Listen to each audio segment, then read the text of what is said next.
Welcome to our next lesson. This one is on solving equations with rational coefficients, which means we're going to have some fractions in our problem.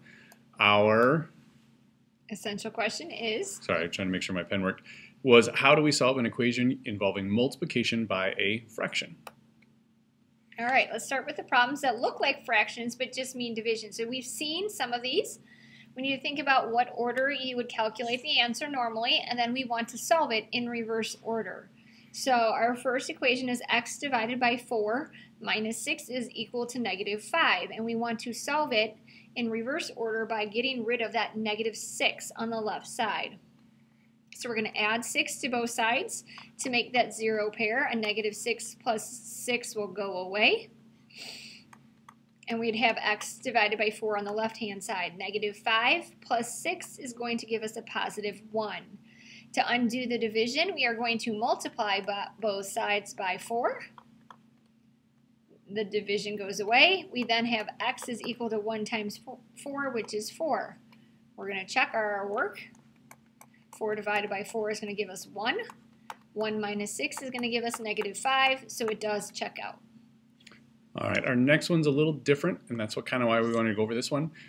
Think about how you would do this if we actually told you what x is. You would do whatever x is, you're going to add the 9, and then you would divide by negative 5. So when we solve it, we want to do it in reverse. So the last thing we would have done is the dividing, so we're actually going to take care of that part first. And the way to tell is when the whole problem itself is in the numerator rather than just the x, but there's an actual problem up there, we got to get rid of that denominator first, that dividing. So they're dividing by negative 5, so I'm going to multiply times negative 5. And I get x plus 9. 2 times negative 5 is negative 10. Now I undo the addition, so I'm going to subtract 9. As soon as you put that subtract 9 over in that right-hand side, a little alarm should go off. Subtraction and a negative are never going to get along, so we're going to change this into adding the opposite. Negative 10 plus negative 9 is negative 19. And then a quick check, plug in negative 19 for x. Again, do the whole numerator first. Negative 19 plus 9 is negative 10, divided by negative 5, and negative divided by negative is a positive 2. So when we have an addition or subtraction sign in that numerator, we're going to have to stop and use different procedures than we did in the first example. All right, these problems now have fractions as coefficients, the number in front of the variable. Since we multiplied the fraction by the variable, we're going to want to divide to undo it. But since you can't divide by a fraction, we then remember that multiplying by its reciprocal is what we're going to do. So our first example, we have negative 3/4 of the variable w is going to equal 9. So to undo that negative 3/4, we're going to need to multiply both sides by the reciprocal, which is negative 4/3. So the reciprocal is that flipped upside down fraction.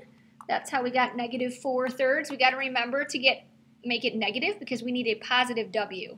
So we're multiplying both sides by negative 4/3. So the negatives cancel, the 3's cancel, the 4's cancel. We end up with w. You can do top times top and bottom times bottom, or we can simplify and divide both sides by 3. He's going to cross simplify right now. So we end up with 3 times negative 4, which is negative 12, over 1, which is negative 12. Now, in order to check our work, we have to do negative 3/4 of negative 12. And hopefully, we're going to get 9. So he's going to simplify the 4 into the 12. And negative 3 times negative 3 does indeed give us positive 9. All right, same on our next one. Again, don't always look at the left side. Always look at where the variable is. That's what's going to drive your steps. Here, I'm multiplying times 2/5, so I want to divide. But since I can't divide by a fraction, I'm instead going to multiply by my reciprocal. Just flip my fraction upside down. But I have to multiply by that exact same thing on the other side. Here, the 2's are going to cancel out. The 5's are going to cancel out, which is what we want. We want to be left with x. Over here, we can simplify the 2 and 4 could be divided by 2. And then my 2 and 6 can be divided again. Ooh, fancy. By another 2, and we end up with 5 times 1 is 5, and 3 times 1 is 3, or 5/3. Or did I have a 2 No, up you're there? good. You're good. I'm just trying to read your handwriting and make sure you're right. So we plug back in 5/3. 2 times 5 is 10. 5 times 3 is 15. That's going to simplify to be 2/3. And if you look up here, we want 4/6. But what's another name for 4/6? That's 2/3. It simplifies to be the same thing for us. That's our first example that didn't work out as a whole number, so as long as it checks out, you are correct. All right, following the same process with two-step equations, when we get to the dividing step, we need to remember to multiply by the reciprocal. In this first example, we have fractions throughout, so we're going to look at the subtracting 5/8 part and do the opposite, which is adding 5/8 to both sides. So don't just freak out because you see fractions and assume you can't do it. Just follow the same steps you normally would. When we simplify, we end up with 2/3 x on the left. Now, 1 3/8, remember big number times the bottom plus the top gives us 11/8, if that helps some of us. Oh, I was just going to do 3 and 5 is 8/8. I know, but some of us do 11/8 plus 5/8, and then we convert that way. Either way, we end up with 2. Sorry, I didn't see where. You didn't see where I was going. So 2/3 x, we're going to multiply both sides by 3/2. I know, you just wanted the shortcut right away. So we're going to simplify. The 3's cancel out, the 2's cancel out. We were left with x. And the right-hand side, the 2's are going to change to 1's. 1 times 3 is 3. That was pretty easy. Checking our work, 2/3 times 3/1 minus 5/8 should give us 1 3/8. Let's see. So that should give me. So we're going to have to find a common denominator now, though. 3's cancel out. Nope. So and we're left with 2, right? Minus. So we need to think of 2 as the whole in terms of 8s, right?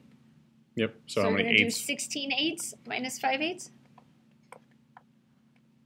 Which, guess what? Ends up as 11/8 or 1 3/8. 11/8 or 1 3/8. We had to turn that whole number into a fraction with the common denominator. So we multiplied them both by 8 so we could do our subtraction. All right. That got tricky. It did, but that way they've seen all the different steps they might have to watch for. When I get to this next one, I'm not going to have to add or subtract with my fractions, but I do have to watch that negative. Remember, when the negative is in front of your variable term, we want to make that into adding the opposite. So we know that the negative is really going with the 1/3, not with the 9. Now we want to undo the addition. They're adding 9, so I'm going to subtract 9 from both sides. And I'm left with negative 1/3 x. 15 minus 9 is 6. They multiply by fractions, so I'm going to multiply by its reciprocal, but make sure to take that negative with it. Because you want a Negative positive x. 3/1 on both sides. I always think of it as I want the negatives to cancel each other out, just like I want the 3's to cancel each other out as we're doing it. So I'm left with just x. 6 times negative 3 is negative 18. And I got to squeeze my check in down here. 9 minus 1/3 times negative 18/1. Here I can make it adding the opposite. 1/3 times negative 18 is going to give me a positive 6. So you're left with 9 plus my 9, and that does indeed give me 15. So as these get more complicated, the checks are going to get a little bit tougher, but it's all the more important to make sure we take that time to check our solution and make sure we did it right. See you later.